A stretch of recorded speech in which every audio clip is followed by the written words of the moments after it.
my presumption, Your Honor. Walang search warrant na kailangan sa jail. I'm talking about the 3 o'clock, Yes, 3 hindi in the importante morning. yun oras. Pareho rin halos, sinasabi ko lang yun. Dahil parang may habit eh. Yes, Your Honor. You know? May habit. Tawag namin yan, may habit. No? So, alas 3, Judge Cabalonia issued warrant. I don't know why. Pero tepok. 1 week later, Mayor Rolando Espinosa, bye-bye jail again, this time at 4:30.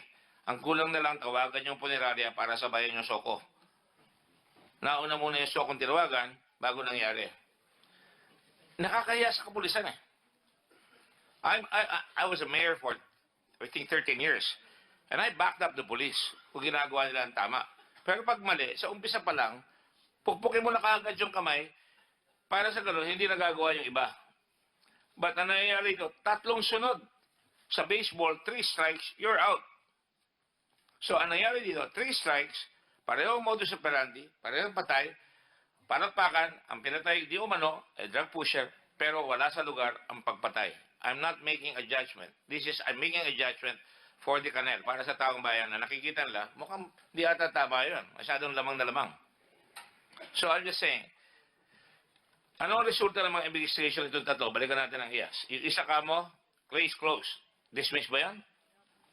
Yung kay Alvarez? Ano yan? Ayokong nag-imbestiga. Dahil talagang lugi ang pulis. Ang hirap, pag pinahin mo ang pulis, mag-aabogado yan. In fact, doon sa isang recommendation namin dito, sinasabi ko na unti-unti, dapat magkaroon ng budget para sa pulis pa, para magkaroon sila ng defense lawyer. O, anong sagot nyo dyan? At babalik ako uli kayo. Dahil ang problema namin dito, ang bagal ng IAS. Bukod sa hindi civilian, ang bagal ng IAS. Sabi ni Senator Dillon. Your Honor, yung tungkol po kay sa Abuyog Penal Colony. Alvarez. Yes, Abuyog. Your Honor. Provisionally drop ang close po yung kaso po without prejudice to the opening of the case. Summary hearing yan, ha? Yes po. How long Hindi po umabot ng summary hearing Hindi, po. dismiss ka agad, pero emptorily. Provisionally dismissal. Drop ang close po. Provisionally dismiss. Without prejudice to the reopening of the Sige, case. without prejudice. May si Warden, sa member ba ng IAS si Senator Dillon at sumasagot sa akin eh. Hindi ka? Nabinibiro ko lang yan because we have a running joke here. Si Fernando Balagbis. Sir, yung hindi pa po tapos yung moto proprio, hinihintay ko pa po yung mga... Motu proprio means on your own volition. Yes, Hindi kayo kailangan sabihan. May nangyari, ikaw ang gagawa. Yes, Kailan sir. nyo inumpisahan yan? Mga right after the Anong incident date? po. Naumpisahan namin po. Ang hinihintay lang po namin yung submission po ng documents from the raid SOT. Now ito, pulis ang involved, meron kayong baril ng pulis, meron kayong mga testigo na kinukuha, dapat mabilis kayo makapag-conclude, di ba? Administrative lang naman ito eh. Criminal case ba kayo? Pwede po kung... Gagraduate sa criminal case, pero administratively, proteksyonan nyo muna yung publiko. Yes, sir. Okay, guilty o hindi yung pulis, kailangan proteksyonan ng publiko, kaya administrative case yan. Kaya mabilis. Hindi katulad ng criminal case, guilt beyond reasonable doubt. Pag pumasa sa administrative case, ipapasok nyo sa criminal case, doon guilt beyond reasonable doubt. At doon ay affidavit, iharap nyo, mga testigo, hahaba yan sa husgado. Dapat mabilisin yan. Pero sa administrative, dapat mabilis para bawi ang tao kagad. Ano sagot? Yes, Your Honor. Wala pa. Hinihintay ko lang po yung report. Ano yes, you agree with me? Yes, Your Honor. Very good. Now, ano ang resulta? Wala pa.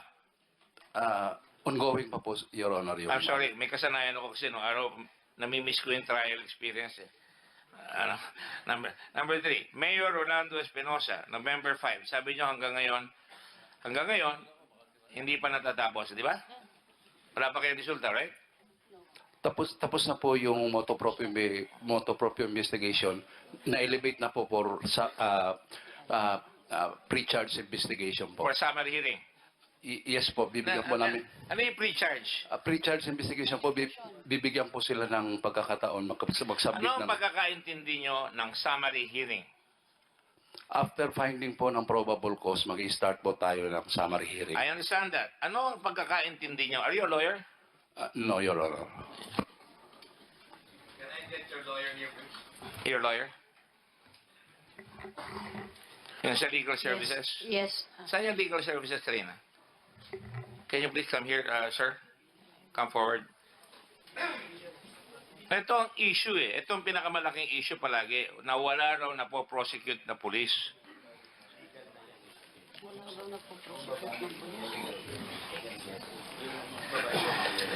Ano ang pagkakaintindi nyo ng summary hearing? Because nakalagay sa batas yan para sa regional commanders at para sa district general, director general, at gano'n rin sa plebs. Sa plebs na nilabi ko nung araw, nakalagay ho yan. At ngayon, nandito summary hearing sa IAS. Hindi ba ang IAS ipang summary hearing yan? Sa administrative case? Yes, sir. Summary hearing. Ano po ang pagkakaintindi sa summary hearing? Ito po yung conduct ng proceedings para dun sa mga administrative offenses na ang maximum penalty ay dismissal from the service. Simple. I'm a grade school student. I get an assignment. Tinignan ko ang summary trial. Ang definition, the trial of an action by way of affidavit evidence. I'd like Senator Dillon to hear this. The trial of an action by way of affidavit evidence only or by use of truncated process, expedited judicial process. Sa madaling sabi, mabilis. Pareho ba tayong pagkakaintindi? Ito ay sa dictionary. Yes, Your Honor. So sa madaling sabi, wala na kayo ng pre-charge, wala na kayong pre-trial, dapat sabit ka na affidavit mo, sasabit kami ng affidavit, ito yung mga testigo, on the basis, within 5 days, may bibaril tayo, ito nangyari, nakuha niya yung mga testimony, ito yung mga testimony ng public affairs ng PAO, on that basis, administrative case, suspended ka, dismiss ka provisionally, pag-appeal ka, papile ng criminal case, tuloy-tuloy sa criminal case because merong enough evidence. Tama po ba yan? Yes, sir. It's an abbreviated procedure. Okay. Ang sinasabi ko po dito, I'm trying to go in aid of legislation ngayon po ito. In aid of legislation. Ang sinasabi ko po dito, hindi ho tayo aasenso bilang isang democracy kung hindi natin susundin ang batas. Kalimitan ho, hindi lang kayo, pati nga COMELEC pati nga Department of Finance ay pairalin yung mga linalabas ng Kongreso. Kung di nyo papairalin ito, talo palagi ang tao. So ang sinasabi ko, naglagay tayo ng plebs pero hindi lumipad yung plebs para bang nagkakaroon kayo ng circle the wagons para maproteksyonan ang mga kabaro ninyo. Pero tandaan ninyo, ang mga kabaro ninyo magre-retire yan.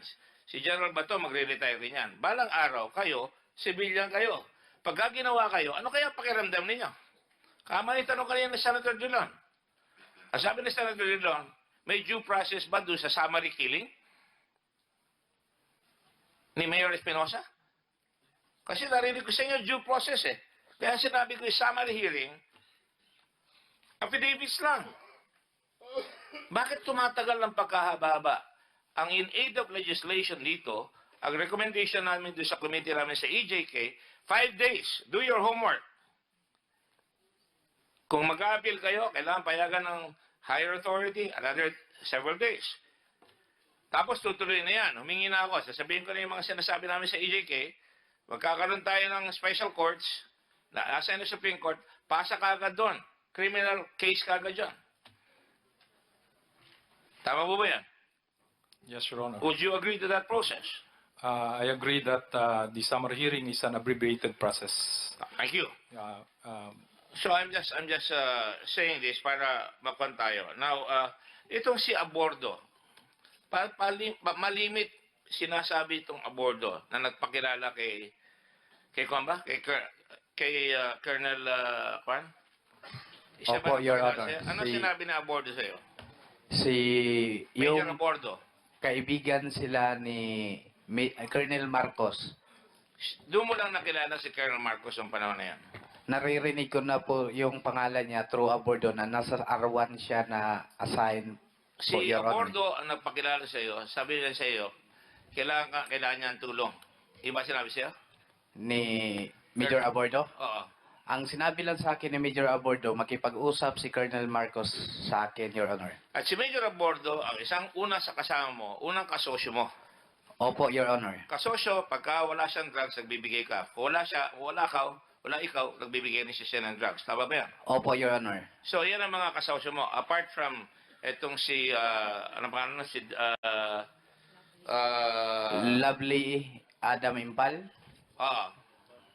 meron pa isa.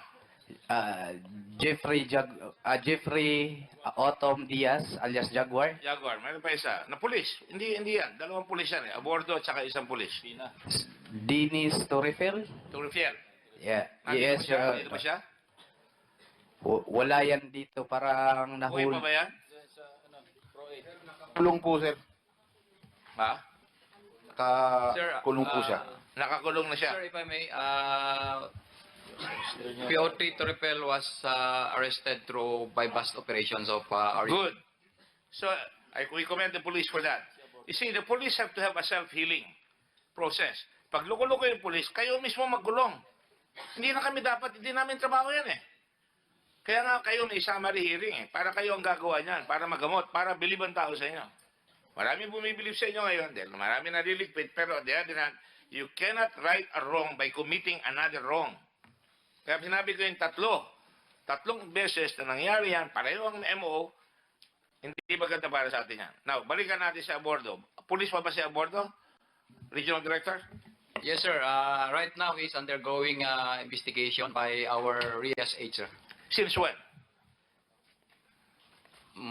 Medyo matagal na rin, sir. Ano Immediately, yung medyo matagal? Last year? 6 months? 5 months? around 2 months ago, sir, when we were able to... I'm glad you say 2 months is matagal. When we were able to uncover yung mga documents, Alvera, sir, and including the affidavits of our surrenderers. Alright. So that means something is going to happen there. I have a list here of all the people na nakasosyo. Pinag-aralan ko ito hanggang alauna na madaling araw kanina.